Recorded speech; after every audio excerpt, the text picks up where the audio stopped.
কোনো রকম রোদ দেওয়ার ঝামেলা ছাড়াই আজকে এই আমসত্ত্বটি তৈরি করব।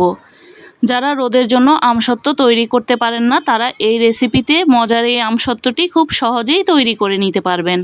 আসসালামু আলাইকুম, কেমন আছেন সবাই? যে যেখান থেকে আমার ভিডিওটি দেখছেন সবার জন্য রইল অনেক অনেক শুভেচ্ছা ও ভালোবাসা। তৈরি করার জন্য আমি এখানে 2 কেজি কাঁচা আম ছিলে নিয়েছি, সাথে দিয়ে দিয়েছি 2 কাপ পানি, 1 চা চামচ লবণ। এবার ঢাকনা দিয়ে ঢেকে সিদ্ধ করে নেব। প্রায় 10 থেকে 12 মিনিটের মতো আমি আমগুলোকে সিদ্ধ করে নিয়েছি। চাইলে এগুলো ছোট ছোট টুকরো করেও সিদ্ধ করে নিতে পারেন। আমগুলো কিন্তু এখন পুরোপুরি সিদ্ধ হয়ে গিয়েছে। এবার আমি আমগুলোকে নামিয়ে ঠান্ডা করে নেব। ঠান্ডা হবার পর বিচিটা ফেলে দিয়েছি। এবার আমগুলোকে একটি পাতিলে নিয়ে নিয়েছি। আমগুলো কিন্তু অনেক আঁশযুক্ত, এজন্য আমি সাথে আরও 1 কাপ পরিমাণ পানি দিয়ে দেব। পানিটা দেওয়ার পর এবার সব মশলাগুলো দিয়ে দেব। দিয়ে দেব আধা চা চামচ চিলি ফ্লেক্স, আধা চা চামচ লাল মরিচের গুঁড়া, 1 চা চামচ হলুদের গুঁড়া,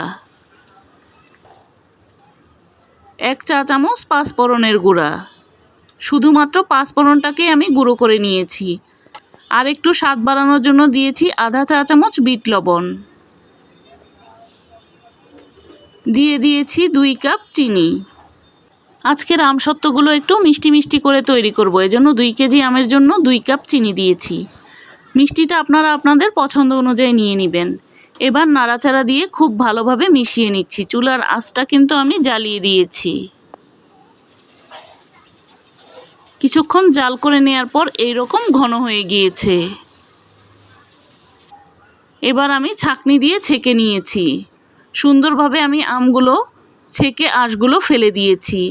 এবার এই রকম বড় একটি প্লেটে আমি কিছুটা সরিষার তেল মেখে নিয়েছি। এবার ছেঁকে নেওয়া এই আমের পিউরিগুলোকে দিয়ে দেব। যতটা সম্ভব ছড়িয়ে দিতে হবে পাতলা করে, তাহলে কিন্তু খুব সহজেই তাড়াতাড়ি শুকিয়ে যাবে। পুরোটা প্লেটের মধ্যে আমি খুব সুন্দরভাবে ছড়িয়ে দিয়েছি। ফ্যানের বাতাসে 2 দিন আমসত্ত্বটা শুকিয়ে নেওয়ার পর দেখতে এই রকম হয়েছে। আমসত্ত্বটা কিন্তু এখন নিজে নিজেই উঠে আসছে। আমি এটাকে উল্টে দিয়েছিলাম। যাদের বাড়িতে কোনো প্রকার রোদ নেই তারা কিন্তু এইভাবে করে ফ্যানের নিচে এই মজার আমসত্ত্ব তৈরি করে নিতে পারেন।